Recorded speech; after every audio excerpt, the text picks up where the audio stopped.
দর্শক, এবারে জানাবো এক নজরে দৈনিক পত্রিকার শিরোনামগুলো। শুরুতেই আমাদের হাতে আছে দৈনিক যুগান্তর। তাদের শিরোনামে দেখতে পাচ্ছি নতুন বাংলাদেশের সূচনা, জুলাই সনদ স্বাক্ষর অনুষ্ঠানে প্রধান উপদেষ্টা। স্বাক্ষর করল বিএনপি ও জামাত সহ ২৪ দল। এছাড়া রয়েছে শুধু দলিল নয়, ঐক্যের পথে ঐতিহাসিক পদক্ষেপ, তাৎক্ষণিক প্রতিক্রিয়ায় রাজনৈতিক দলের নেতারা। যুগান্তরে আরও রয়েছে শহীদদের রাষ্ট্রীয় মর্যাদা, আহতদের বীরের স্বীকৃতি, জুলাই সনদের অঙ্গীকারের ৫ম দফায় সংশোধন। এরপর রয়েছে দৈনিক প্রথম আলো। তাদের শিরোনাম, জুলাই জাতীয় সনদে ২৪ দলের সই। প্রধান উপদেষ্টা বলেন, যে ঐক্যে জুলাই সনদে সই হলো, এই ঐক্যের সুরই দেশকে আগামী ফেব্রুয়ারিতে নির্বাচনের দিকে নিয়ে যাবে। এছাড়া রয়েছে রাকসুতে প্রথমবারের মতো নেতৃত্বে শিবির।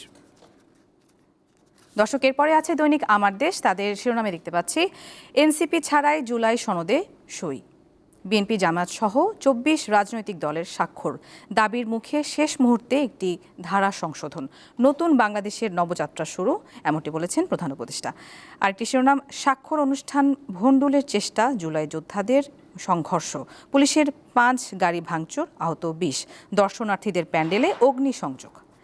দর্শকের পরে আছে দৈনিক সমকাল। তাদের শিরোনামে দেখতে পাচ্ছি জুলাই সনদ সই, বাস্তবায়ন পদ্ধতি এখনও ঠিক হয়নি, জনগণের সঙ্গে প্রতারণার অভিযোগ এনসিপির।